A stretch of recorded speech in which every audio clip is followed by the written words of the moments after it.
Hey guys, and welcome back to the channel. On today's video, I'm going to give you guys a little pup-date on my quarantine puppy Peach.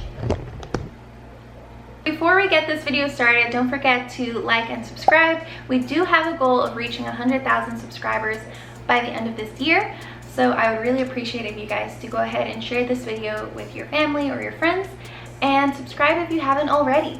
We also have merch that you should totally check out. If you scroll down on this video, you'll see our store and all of the items that we have available.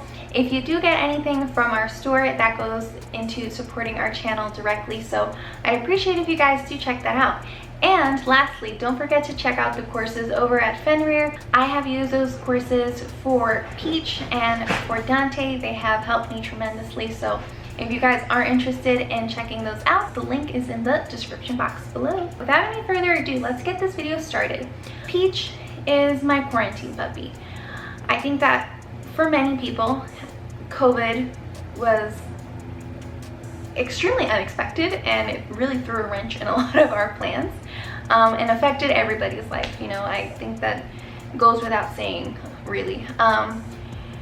So much so that when we got Peach, my biggest concern with her was not being able to socialize her enough because of the restrictions and because of all the curfews. So we got Peach in February of 2020, literally right before the whole country shut down. I wanted to get Peach to do so many things. I had so many plans with her. I was already daydreaming of all the places that I wanted to take her. And unfortunately, that just wasn't the reality presented to me at the time. I didn't want her lack of exposure to turn into a bigger problem, to turn into her being extremely shy or lack confidence when it came to going to new places or meeting new people or new dogs. And although everything was closed for the most part, I knew that I just couldn't sit down and do nothing about the situation. The first thing that I did when she arrived home was start on her obedience training. I started to teach her, sit, down, recall, heeling. I tried to cover all of the basics with her as soon as she got home, because I knew that even if she wasn't able to see as many people, or even if I wasn't able to take her out as much as I would have liked to, when things would finally get better, she would have all of this knowledge, all of her obedience training as a tool for things that she could resort to when she was uncertain about a situation. So with her training, in the beginning, I did most of it in the house with minor distractions, and then later I would do it in the house but with her brother around, because her brother Dante was literally the biggest distraction.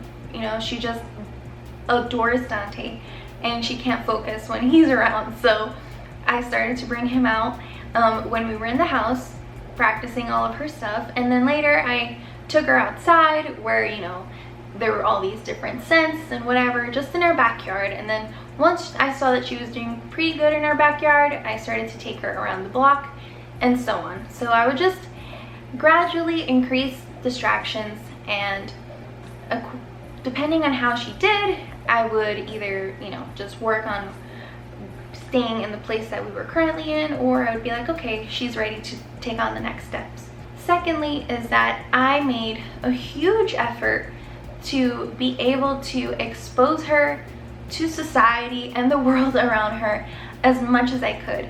So this means that even if I could get something delivered to my house, I would opt for curbside pickup, and I would take her with me, because that would give her a chance to be there in the car ride, hearing the other cars and trucks and buses until we got to our destination. And once we got there, she could be in the parking lot looking at everything, seeing the employees walk around, seeing the employee come towards us in the car and put our stuff in the car, sniff him, whatever, being from a distance. And that was already an experience. I would also take her to any drive-through that I went to. So if I had to pick up prescriptions or anything like that, I would bring her with me. I would put her in the driver's seat, and the employees at the pharmacy that we usually go to pick up our prescriptions are always very dog friendly, so they would have treats like right in their little like drive-through window, and they, you know, they would always ask, hey, can we give your dog a treat? And I would be like super happy, because that would just add on to creating more of a positive experience for Peach. I would also take her out for walks. Dante's squeaking his toy. I would also take her out for walks around our block, like I mentioned before, and that would also give her a chance to see the neighbors doing whatever they have to do in their backyards. And I would also try to take her to the park as much as I could, because she could just people watch, you know? Oh, hi! Hey, yo! How are you? You woke up? You were taking a really long nap? I know, you're such a sweetie. See, guys? If you guys watched my male versus female Corso, this is how Dante usually greets me in the morning too. He's especially excited today. But he's very like, you know, happy and like just super gentle. I know he doesn't, maybe on the camera, like you see me moving around a lot, but he's being so soft with his like little like licks. I'm gonna go check out if there's anything in the kitchen. Anyway, so I would take her to the park just because even if somebody didn't go and pet her, she'd be able to see people and the activity and other dogs from a distance. So that again would just add on to the positive associations that I wanted her to have with the outside world. So now fast forward to today, I truly believe that all of those steps and all of the little